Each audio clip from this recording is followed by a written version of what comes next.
बस दर्पण को कोई जरूरी राज पता चल गया है। जब वह तुम पर खुलेगा तब तुम्हें पता चल जाएगा कि वह तुमसे क्यों जल रही थी। उसने बड़ी उदासी से अपने बालों में हाथ फेरा और लंबे लंबे टेक भरता वहां से उसके तरफ देखे बिना चला गया। अब भला यह क्या बात हुई? वह मानवी की बात के पीछे को पहचान गई, इसलिए उसके होंठ खुद ब खुद मुस्कुराहट में ढलने लगे। आज विदाई का दिन था।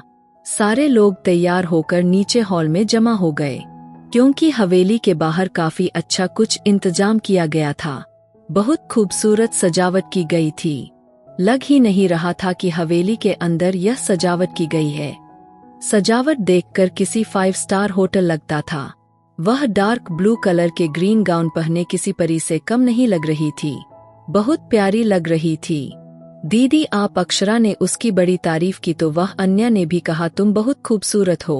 मानवी तुम्हें देखकर तो कोई भी अपना दिल हार बैठेगा। दुल्हन बनी दीपाली ने उसकी तारीफ की थी। वह थोड़ी शर्मा सी गई थी। मुझे भी यहाँ बहुत मजा आ रहा है।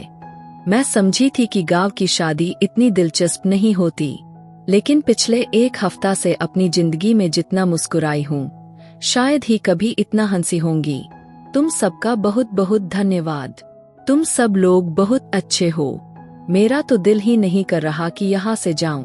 अगले दिन उसे अपने घर जाना था, इसलिए वह कहने लगी, लड़कियों आ जाओ, बारात आ गई है। बारात आने का शोर मचा तो वह सारे उठकर वहां से जाने लगी, लेकिन मानवी वहीं पास बैठी रही। मदन नजर नहीं आ रहे। दीपाली ने मानवी से पूछा तो उसने कंधे उचकाए, जबकि सच तो यह थी कि उसकी भी खोजती निगाहें उसे ढूंढ रही थी। इससे पहले कि वह उसे और ज्यादा ढूंढती, सामने उसे अपनी तरफ आता दिखाई दिया। उसने खुद ब खुद अपनी नजरें झुका ली। वह काले कलर की 3 पीस सूट में काफी हैंडसम लग रहा था। भैया मदन ने आगे बढ़कर उसे गले लगाया तो उसने उसका माथा चूम लिया। भगवान तुम्हें हमेशा खुश रखे। बड़े भाई को उसने बहुत प्यार से आशीर्वाद दिए। दीपाली ने उसे बेकाबू होकर छेड़ा, अब आप हमें भी मौका दे देना कि मेरी शादी के बाद आपको भी ऐसी आशीर्वाद दी जाए। उसने मानवी के सामने मदन को कहा तो उसका दिल एकदम से जोर से धड़का और वह अपना दिल पकड़ कर रह गई। हाँ बिल्कुल ऐसा मुमकिन है। अगर कोई दिल से राजी हो जाए तो मदन ने छुपती नजरों में मालवी की तरफ देखकर कहा तो उसे ठंडे पसीने आने लगे। मैं जरा अक्षरा को देखूं, पता नहीं कहाँ रह गई है। इससे पहले कि मदन उसे अपनी नजरों के रास्ते में दिल में उतारता वहां से खड़ी हो गई और अक्षरा की तलाश में नजरें दौड़ाने लगी। वहां से हटने का बहुत अच्छा रास्ता चुना है। उसके बराबर में आकर खड़ा हो गया और धीरे से उसके कान में कहा, क्या मतलब है? अनजान मत बनो, तुम अच्छी तरह से समझ गई हो। मुझे जवाब चाहिए। वैसे भी कल तुमने चले जाना है, तुम्हारे पास वक्त कम है। मदन ने एकदम से उसे हैरान कर दिया। वह जल्दी से नजरें झुका गई। मदन आओ ना, चलो बारात के पास। तुम क्यों इतनी बोरिंग हो गए हो? हर चीज से अलग अलग रहने लगे हो। दर्पण ने उसका हाथ पकड़कर उसे खींचते हुए बारात की तरफ जाने का इशारा किया, तो वह जाते जाते पलटकर मानवी को देखकर थोड़ा सा मुस्कुराया। अब चलो भी। दर्पण ने उसे खींचकर मानवी की नजर से हटाया तो एकदम से मानवी को ऐसा लगा जैसे यहाँ सब कुछ धुंधला हो गया हो। यह मुझे क्या हो रहा है? मेरा दिल क्यों इतना उदास हो रहा है?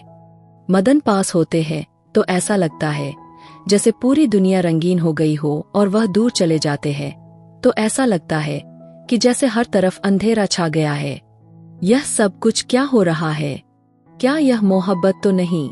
वे वही पास रखे कुर्सी पर बैठकर उदासी से सोचने लगी, नहीं यह मेरी मंजिल नहीं है, मुझे यहाँ नहीं रहना है, तो फिर मैं यहाँ दिल क्यों लगाऊं?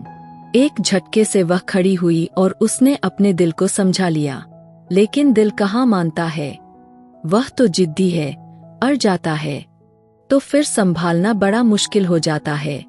शादी के हंगामों में रात बीत गई। दीपाली की विदाई हो गई। वह अपने घर को चली गई और सारे लोग थके हारे अपने कमरों में जाकर आराम करने लगे। सिर्फ 2 लोग ऐसे थे जिनकी आंखों से नींद कोसों दूर थी। उनमें से एक मानवी थी और जो बार बार बिस्तर पर अब करवटें बदल रही थी। दूसरा मदन था जो मानवी के कमरे के बिल्कुल सामने वाले कमरे में खिड़की पर खड़ा उसके बंद खिड़की को देखकर कुछ सोचने लगा।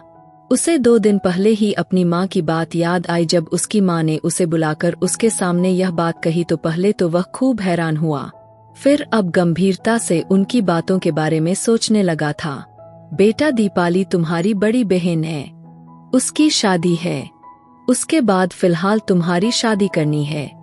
तुम्हारे सामने 2 लड़कियां हैं, एक मानवी है जो तुम्हारे विदेश में रह रही मेरी सहेली की बेटी मानवी, और दूसरी दर्पण है जो पड़ोसन की लड़की है। उसके माता पिता चाहते हैं तुम्हारी शादी दर्पण से हो। अब 2 लड़कियां तुम्हारे सामने हैं, तुम्हें इन दोनों में से किसी एक का चुनाव करना है। अब फैसला तुम्हारा है। दीपाली की शादी के बाद मैं तुमसे जवाब चाहूंगी। तुम्हें जो पसंद हो मुझे बता देना, मैं उसी से तुम्हारा रिश्ता तय कर दूंगी। अगर तुम्हें कोई और भी पसंद है तो भी बता सकते हो, और इस बात को भी फिलहाल खुद तक ही रखना। लेकिन हाँ, शादी के बाद मुझे जवाब जरूर चाहिए। अगर तुमने मुझे जवाब ना दिया तो फिर मैं वही करूंगी जो मेरा दिल चाहेगा। मदन को एकदम से अपनी माँ की याद आई तो वह कुछ मुस्कुरा दिया। शादी से पहले तो मुझे नहीं पता था कभी किसी से इतनी मोहब्बत कर पाऊंगा, लेकिन अब मुझे ऐसा लगता है कि जैसे उसके बगैर मुझे सांस भी नहीं आ रहा। भला इतने दिनों में यह मुझे क्या हो गया है। खुद से बात करते हुए वहां से खड़ा हो गया। वह चांद को देखकर कह रहा था। उसे लगा कोई उसके बराबर में आकर खड़ा हो गया है। क्या देख रहे हो मदन भाई, तुम्हारा चांद तो सामने मौजूद कमरे में सो रहा है। अब भला कौन से चांद से बात कर रहे हैं। हरी ने एकदम से अपनी एंट्री मारी तो मदन की मुस्कुराहट सिमट गई। क्या मतलब, क्या कहना चाहते हो।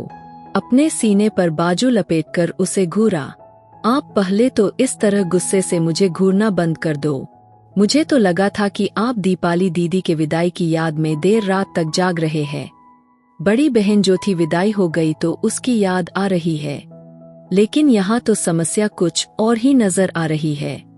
वह उसे छेड़ता मुस्कुराते हुए उसने मदन की तरफ देखा तो उसका कान पकड़कर खींचने लगा।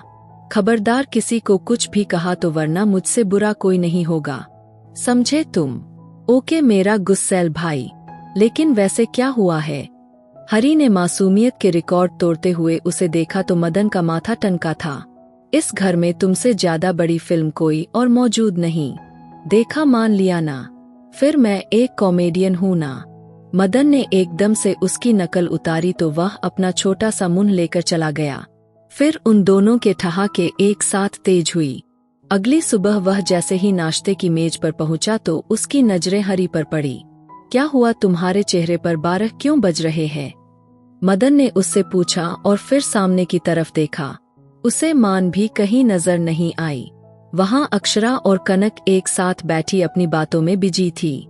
तुझे तो तेरे हॉस्टल वालों ने याद कर लिया है, कहते हैं हरी जल्दी से आ जाओ, तुम्हें वह बहुत याद कर रहे हैं। वैसे आप ज्यादा खुशियां ना मनाओ, एक ऐसी खबर सुनाने जा रहा हूं जिसे सुनकर आपके मुंह पर भी मेरी तरह 12 बज जाएंगे।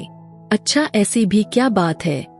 उसने जलेबी का एक टुकड़ा मुंह पर रखते हुए हरी से पूछा तो हरी ने उसके कान के पास जाकर धीरे से वह खबर सुनाई कि मानवी आज सुबह ही 8 बजे अपने घर को चली गई है। यह खबर सुनते मदन को एकदम हिचकी सी लग गई। बस अब इतना ज्यादा मजनू बनने की कोशिश मत करो, यहाँ सबको पता चल जाएगा। लेकिन मदन के तो होश ही उड़कर रह गए थे। अचानक क्यों चली गई, उसने पानी पीने के बाद ही हरी से पूछ लिया। उसके चेहरे पर एकदम से 12 बजे थे। कोई बात नहीं, वापस भी आ जाएंगी, फिक्र किस बात की है। हरी ने लापरवाही से कहकर सारा ध्यान नाश्ते पर मोड़ दिया। बेटा, नाश्ता करके जाओ, अभी तो आए हो और अभी जा रहे हो, कमजोर हो जाओगे। बिल्कुल अपनी सेहत का ख्याल नहीं रखते। माँ ने अपने इकलौते सपूत को यूं जाते देखा तो जल्दी से टोका था, लेकिन वह कुर्सी खींचकर खड़ा हो गया था और जाने के लिए कदम बढ़ा दिए। जाने दीजिए माँ, अब जब तक उनके दिल से रोग नहीं हटेगा यह ऐसे ही रहेंगे। तुम चुप करोगे या नहीं। मदन ने आगे बढ़कर उसके कान में कुछ धीरे से कहते एकदम से अपना पाँव उसके पाँव पर मारा तो वह बिलबिला उठा था। अच्छा, आइंदा के लिए मैं अपनी जुबान सी दूंगा, कुछ भी नहीं कहूंगा। हरी ने मुंह बना लिया। मदन, बहुत परेशान लग रहे हो, कारोबार में कोई समस्या है क्या? माँ ने उसे परेशान देखा तो जल्दी से उसके पीछे चली आई। नहीं, ऐसी कोई बात नहीं, बस थोड़ा सा सर में दर्द है, उसने कहकर अपनी माँ को थोड़ी देर के लिए टालना चाहा। सच में ऐसी कोई बात नहीं है। उन्होंने जाते जाते एक बार फिर से मुड़कर अपने बेटे से पूछा तो उसने बड़ी मुश्किल से मुस्कुराते हुए ना में सिर हिलाया। बात सुनिए मम्मी। इससे पहले कि उसकी मम्मी कमरे से निकलती, उसने अपनी माँ से बात की और बात यह थी कि आंटी इतनी जल्दी क्यों चली गई। ना चाहते हुए भी वह उनसे पूछने लगा, बेटा तुम्हारे अंकल जी की तबीयत खराब थी तो उन्होंने जल्दी से उन्हें आने को कहा। हम सबको भी उनके घर जाना चाहिए, उनकी तबीयत पूछनी चाहिए, लेकिन यहाँ शादी का हंगामा खड़ा है। वैसे भी आज तुम्हारी बहन आने वाली है, इसलिए हमने सोचा इस हफ्ते बाद जाकर उन्हें देख लेंगे। माँ ने सारी बात बताई तो उसने एकदम से अपनी माँ से अपने जगदीश अंकल के नंबर ले लिए। आप मुझे नंबर दे दो, मैं उनसे फोन पर ही तबीयत का पूछ लूंगा। उन्हें बहुत बुरा लगेगा कि हम में से कोई उनकी तबीयत तक नहीं पूछ सका। मदन ने एकदम से कहा तो माँ ने उसे अपना मोबाइल दे दिया। हेलो, नंबर मिलाते हुए उसने जैसे ही हेलो कहा तो उसकी धड़कनें एकदम से जैसे रुक सी गई। नमस्ते, सामने से मानवी की आवाज सुनाई दी। नमस्ते अंकल जी, तबीयत कैसी है? उसने बगैर कोई और बात पूछे जल्दी से अंकल जी की तबीयत पूछनी चाहिए। इस वक्त सो रहे हैं, उनका मोबाइल मेरे पास ही है, उसने उदास शब्दों में उससे कहा और फिर काफी देर तक उन दोनों के बीच चुप्पी छाई रही। तुम इस तरह अचानक चली गई और मुझसे मिली भी नहीं और ना मेरी बात का जवाब दिया। मानवी ने अब तक फोन नहीं काटा था। उसने ना चाहते हुए भी उससे शिकायत कर डाला था। आपने जो भी कहा उस सवाल के जवाब मेरे पास नहीं है। मेरा और आपका मिलन ना होने के बराबर है और यह बहुत उलझा हुआ सवाल है, इसलिए आपके सवाल को अधूरा छोड़कर यहाँ आई हूँ। कहते के साथ ही उसने नम आवाज के साथ फोन बंद कर दिया और मदन काफी देर तक हैरानी से अपने हाथ में थामे उस फोन को देखता रह गया। जिस चीज को हम खुद के लिए कठिन बना ले वह हमारे लिए कभी आसान नहीं होती। शायद तुम्हारी नियत में खोट है मानवी, तभी तुम मुझे अपनी जिंदगी में शामिल नहीं करना चाहती हो। लेकिन अब तुम भी देखना कि मदन को ना कहना तुम्हारी जिंदगी की सबसे बड़ी गलती होगी। उसने एकदम से अपना फोन अपने बेड पर उछाल दिया और धम से पलंग पर लेटकर ऊपर छत को घूरने लगा। उसका दिल एकदम से खाली हो गया। उसे अपने ऊपर बहुत गुस्सा आने लगा, जैसे किसी ने उसे ठुकराकर एक जोरदार थप्पड़ उसके मुंह पर मारा हो।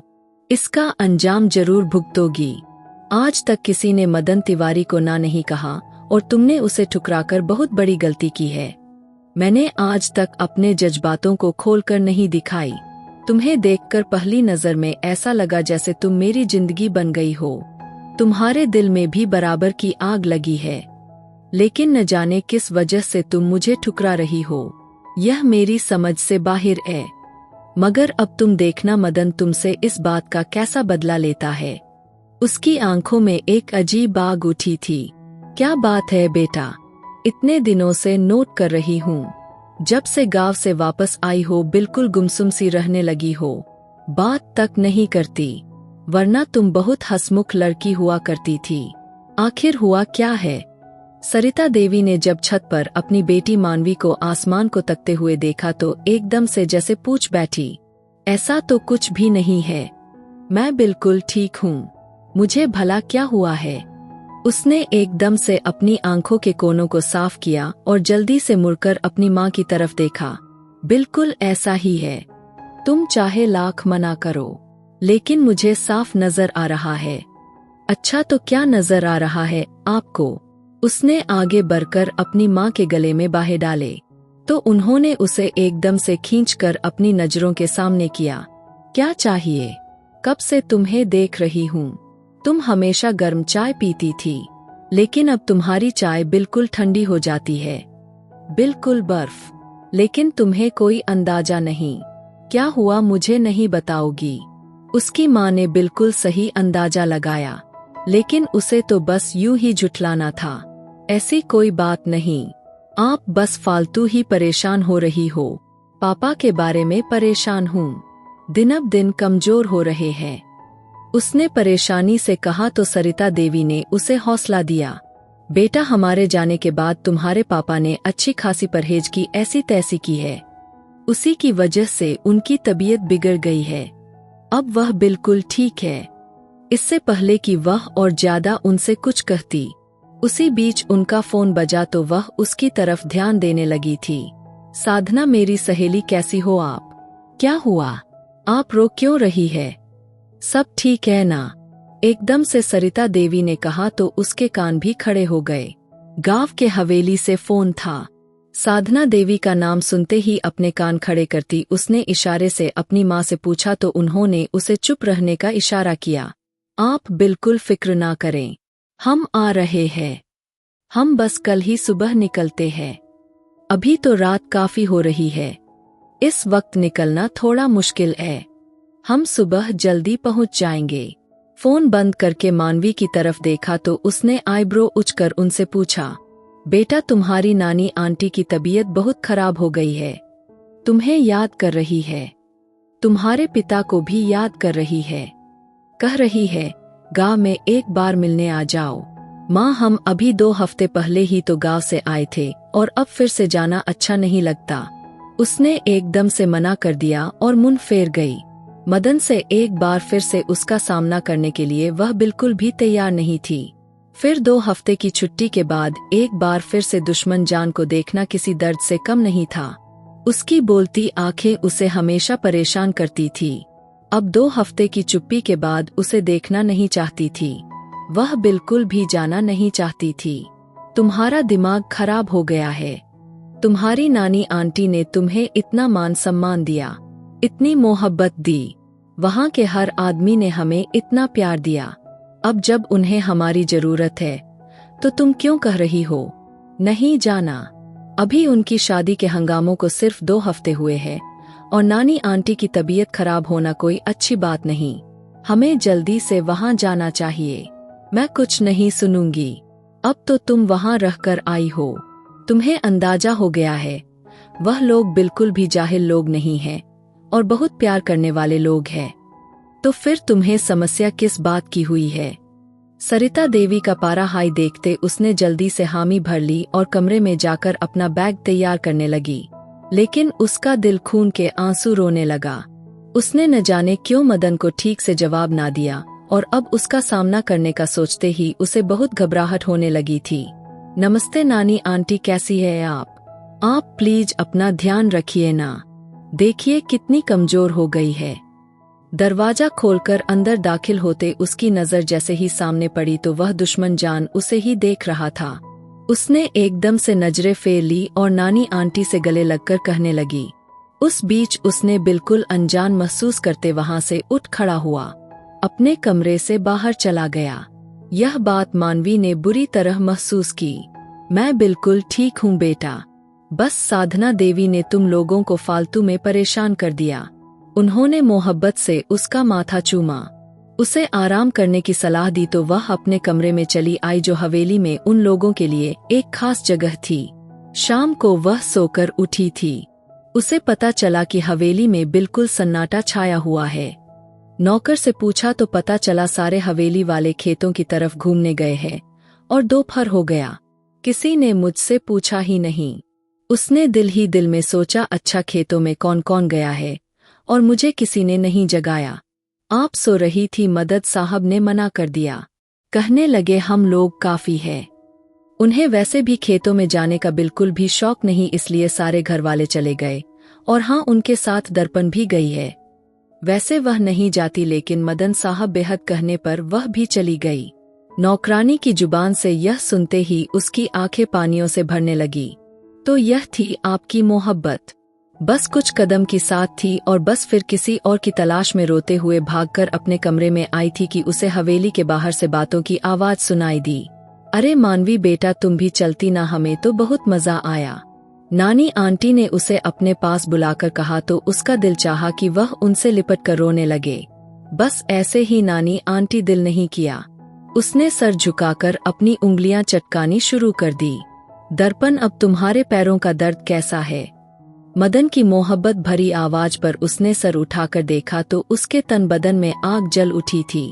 ठीक है, तुमने जो दवाई दी थी उस वक्त खेतों में तो आराम सा आ गया। दर्पण ने मुस्कुराती हुई मानवी पर एक नजर डाली और दूसरी नजर मदन पर डालकर मुस्कुरा दी।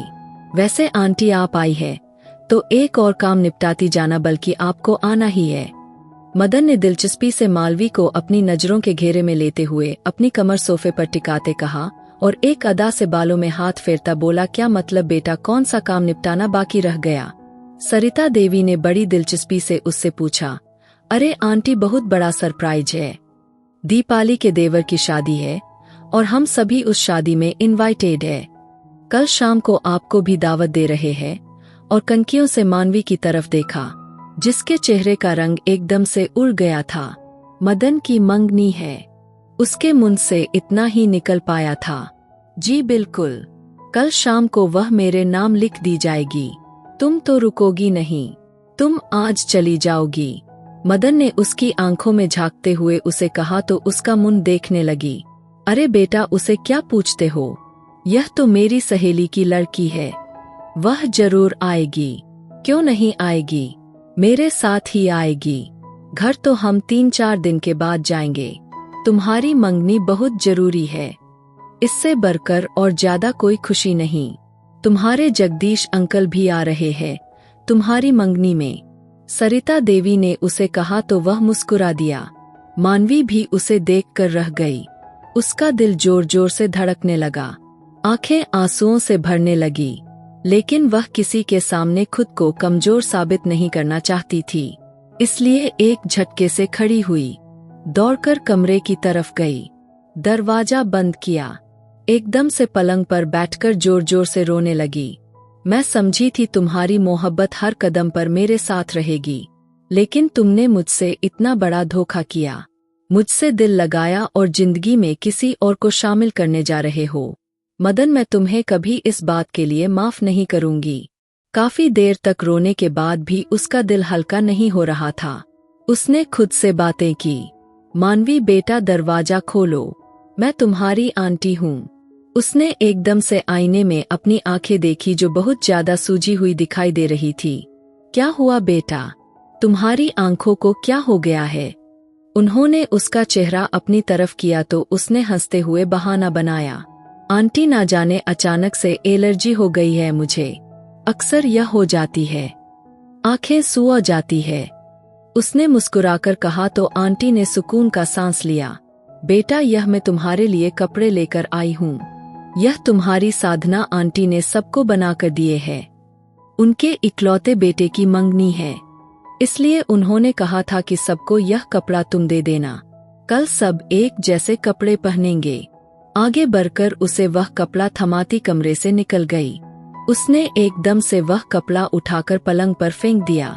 सारी रात बैठकर करवटें बदलती गई और सुबह जब उसकी आँख खुली तो उसने मदन को दर्पण के साथ गाड़ी में जाते हुए देखा। यह मंजर उसके दिल में छुरा सा लगा और वहीं पूरा दिन अपने कमरे में बैठी रही। दर्पण के साथ हाथों में हाथ डालकर जाते हुए, तुम्हें बिल्कुल भी शर्म नहीं आई? तुमने दिल मेरे साथ लगाया था। तुम एक नंबर के फ्रॉड हो, फ्रॉड इंसान। मैं तुम्हें इस बात के लिए कभी माफ नहीं करूंगी। उसने रोते हुए अपने आंसू साफ किए। उसका दिल बिल्कुल खाली हो चुका था, ऐसे जैसे मुर्दा हो गया हो। अरे बेटा, तुम अभी तक तैयार नहीं हुई हो। सरिता देवी अंदर आई तो उनके साथ 2 लड़कियां और भी थी। उन्होंने अंदर आकर उसे कहा तो वह चौंक गई। मुझे तैयार होना है, बस कपड़े ही तो बदलने हैं। अरे नहीं, सारी लड़कियों के लिए ब्यूटिशियन बुलाई गई है, सब तैयार हो चुकी है, तुम बाकी हो। जल्दी से कपड़े बदल लो ताकि तुम्हें भी तैयार कर दिया जाए। इतने भड़कीले कपड़े नहीं पहनूंगी, मेरी मंगनी थोड़ी है, यह तो दर्पण को पहनना चाहिए। उसने जब ड्रेस निकाल कर देखा तो हैरानी से अपनी माँ से पूछने लगी। दर्पण का ड्रेस भी दूसरा है और बाकी सबका एक जैसा है। अब तुम्हें यह पहनना ही पड़ेगा। उन्होंने एकदम से उसे बाथरूम में धक्का दिया तो वह जल्दी से तैयार होकर बाहर निकली। ब्यूटीशियन अब उसे तैयार करने लगी। जैसे ही उसने आईने में अपने आप को देखा तो उस पल जैसे किसी दुल्हन का चेहरा नजर आया था। वह ब्यूटीशियन पर भड़क उठी। तुमने मेरा मेकअप किस तरह का किया है? क्या मैं दुल्हन हूँ? तभी सरिता देवी अंदर आई। उसकी नजर उतारने लगी और कहा, बेटा एक शब्द भी कुछ मत कहो, जल्दी चलो, देर हो रही है, मुहूर्त निकला जा रहा है, घर के सभी लोग चले गए हैं, बस हम ही बाकी है, हमें निकलना चाहिए। तुम बहुत प्यारी लग रही हो, अब जल्दी से नीचे आ जाओ, सब लोग तुम्हारा इंतजार कर रहे हैं। यह कहते के साथ सरिता देवी वहां से चली गई और काफी देर तक वहीं बैठी रही और हिम्मत की कहा, किसी भी कीमत पर मुझे उसे अभी कुछ नहीं बताना, उसे सरप्राइज देना है। मैं उसकी मोहब्बत में अब तक तड़प रही हूँ और उसे किसी और का होते नहीं देख सकती। वह एक घमंड से उठ खड़ी हुई और बाहर की तरफ कदम बढ़ा दिए। अरे वाह, क्यों बैठी हो मानवी, इधर आ जाओ, तुम्हारी जगह इधर है। उसने अपनी साधना आंटी की बात सुनते ही चौंक कर स्टेज की तरफ देखा तो मदन उसे देखकर बेहद मुस्कुरा रहा था। उसने मदन के बराबर में बैठने का कह रहे थे, पर यह तो दर्पण की जगह है, मैं यहाँ कैसे बैठ सकती हूँ? तभी उसे सामने से एक और दूल्हा नजर आया जो शायद दीपाली दीदी का देवर था। उसने एकदम से खड़े होकर मदन से कहा तो वहाँ मौजूद सारे लोग उसे देखकर हंसने लगे। ओके, यह तुम्हारे लिए सरप्राइज था और तुम्हारे साथ हम लोग प्रैंक करना चाहते थे। मानवी भाभी देख नहीं रही आपका कपड़ा और मदन भाई का कपड़ा एक जैसे ही रंग का है। हरी ने जैसे ही आगे बढ़कर उसे समझाया तो वह हैरान हुई, उसे देखती रह गई। आ जाओ, अब क्या सोच रही हो और रो क्यों रही हो? प्लीज, अब नहीं, बहुत दिनों से रुला दिया, अब और ज्यादा दुख नहीं दे सकता। मदन ने एकदम से आगे बढ़कर उसका हाथ थामा तो वह खाली खाली निगाहों से उसे देखने लगी। मैं हमेशा तुमसे मोहब्बत करता हूँ और तुमसे ही करता रहूंगा। तुमने यह सोचा भी कैसे कि मैं तुम्हारे अलावा किसी और को अपनी जिंदगी में शामिल करूंगा? उसने उसका हाथ पकड़कर चूमा। उसे यह सब कुछ सपने की तरह लग रहा था। आप आईने में देख लो, बिल्कुल मेरी दुल्हन लग रही हो, मेरी नजर से देखो को तुम्हारी मोहब्बत तुम्हारी आंखों में साफ दिखाई दे रही है और उसने तुम्हारे पूरे बदन को खूबसूरत बना दिया है। मदन ने झुककर उसके कान में धीरे से कहा और फिर उसका हाथ पकड़कर उसे अपने नाम की अंगूठी पहना दी। साथ में दर्पण और रंजन ने भी एक दूसरे को अंगूठी पहनाई। मदन से ज्यादा खुश रंजन दिखाई दे रहा था। उसे उसकी मनपसंद दुल्हन मिल रही थी। दर्पण ने भी चुपचाप रंजन के नाम की अंगूठी पहन ली थी। आपने मुझे बहुत तंग किया, मेरा तो सांस ही रुक गया। आपके नाम के साथ दर्पण को जोड़ने का सुनकर उसने एकदम से शिकायत की तो मदन हंस पड़ा। मैं हूं ना तुम्हारे हर एक दुख का छुटकारा करने के लिए। उसने मोहब्बत की निगाहों से उसे देखा था। वह नजरें झुका गई। तुमने यह सोचा भी कैसे कि मदन अपनी दुल्हन अपनी मानवी को बीच राह में छोड़ देगा? वह भरपूर खुशी अंदाज में उसे अपनी नजरों के बहाव में लेकर देखने लगा। गलती हो गई मुझसे, आइंदा ऐसा नहीं होगा। मानवी ने एकदम से कान पकड़े तो मदन के चेहरे पर मुस्कुराहट बिखर गई। उसने मानवी का हाथ थामे अपने हाथों में थामकर अपनी मोहब्बत की पहली सबूत दी थी। वह दोनों उस वक्त बेहद खुश दिखाई दे रहे थे। थोड़ी देर बाद ही एक और धमाका हुआ। नानी आंटी का कहना था कि अब सगाई तो हो गई लेकिन शादी भी इसी फंक्शन में हो जानी चाहिए। सभी परिवार इसमें शामिल है और जिसके शादी में गए थे दर्पण और रंजन की, उसकी मंडप में मानवी और मदन की शादी हो गई। और सबसे बड़ा धमाका तब हुआ जब दर्पण की दीपाली के देवर से शादी हुई, क्योंकि दीपाली का देवर रंजन उससे बहुत प्यार करता था और उसने अपने बड़े भाई की शादी में ही दर्पण का हाथ मांग लिया था और दर्पण के माता पिता ने झट से स्वीकार कर लिया था। बेशक दर्पण मदन से मोहब्बत करती थी लेकिन रंजन भी दर्पण के टक्कर का था। दर्पण कभी अपने माँ बाप के खिलाफ नहीं जा सकती थी, इसलिए दर्पण ने रंजन से शादी कर ली। मानवी और मदन का रिश्ता होने दिया क्योंकि मदन उससे प्यार नहीं करता था और यह बात दर्पण को काफी अच्छे से पता था। एक तरफा मोहब्बत कभी भी फलता नहीं है, इसलिए उसने सही फैसला लिया और मानवी और मदन को एक होते देख खुश हुई। आज मानवी की सुहागरात थी। वह बहुत घबरा रही थी। मदन उसको सेज पर बैठे देख बिखर सा गया था। उसे समझ नहीं आ रही थी। उसकी मोहब्बत उसके सामने थी। वह शुरुआत कहाँ से करें? तभी मानवी ने उसे पीछे से बाहों में भरकर सॉरी बोला तो उसके तन बदन के ज्वालामुखी को छेड़ दिया था और मानवी को अपने आगे करता वह पगला हुआ था। अगर इंसान को मनपसंद चीज मिल जाए और वह उसके सामने हो तो उसकी खुशी दुगनी हो जाती है। मानवी के तन से उसके दुपट्टे को अलग करता, उसको हर पर्दे से आजाद करता, खुद भी बेपर्दा होता। दोनों अपनी मोहब्बत के छाव में खो गए। सिर्फ कमरे में मानवी की सिसकियां और आहें गूंज रही थी। रात भर वह इसके समंदर में गोते लगाते रहे। ना तो मानवी सोई ना मदन सो पाया था। सुबह जब साधना देवी दरवाजा खटखटाया तो हड़बड़ाकर उठ बैठे। बिन कपड़ों के मदन ने अंदर से ही आवाज दी, माँ थोड़ी देर दे दो, मैं फ्रेश होकर बाहर आता हूँ। मानवी को सोता ही बाथरूम में उठाकर ले गया। दोनों जल्दी से नहाकर बाहर जाना चाहते थे। मानवी बिन कपड़ों के बाथरूम के शीशे में देखकर खुद को शर्मा गई, लेकिन मदन तो ऐसे मद्दोश हुआ। मानवी को शीशे में देखने की फुर्सत ना दी और फिर से उसके ऊपर अपनी मोहब्बत की बरसात कर दी और जल्दी से बाथरूम से बाहर आए। रात के मोहब्बत को पाकर वह बहुत ज्यादा निखर गई थी और बहुत ही खूबसूरत लग रही थी। मांग में सिंदूर, हाथों में चूड़ा, परिवार के सभी के पैर छुए। नाश्ते की टेबल पर विजमान हुए। सभी हंसी खुशी उन्हें देखकर बहुत खुश हुए। 2 दिन के बाद दर्पण अपने पति के साथ मायके आई तो मानवी ने उसके सुहागरात के बारे में उससे बात की तो वह मुस्कुराहट और सारी कहानी खोल कर रख दी। उसने कहा कि जब रंजन ने मेरा घूंघट उठाया तो मैं घबरा गई थी, लेकिन रंजन मुझे देखकर पागल हुआ था। ना जाने कब से वह मेरे लिए इतनी मोहब्बत लेकर बैठा था।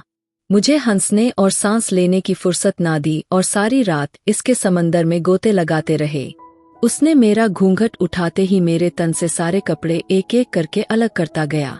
ब्लाउज को तो उसने 2 हिस्सों में कर दिया था क्योंकि एन टाइम पर ही ब्लाउज का जिप खराब हो गया था। उसके बाद मुझे देखकर ही पागल होता।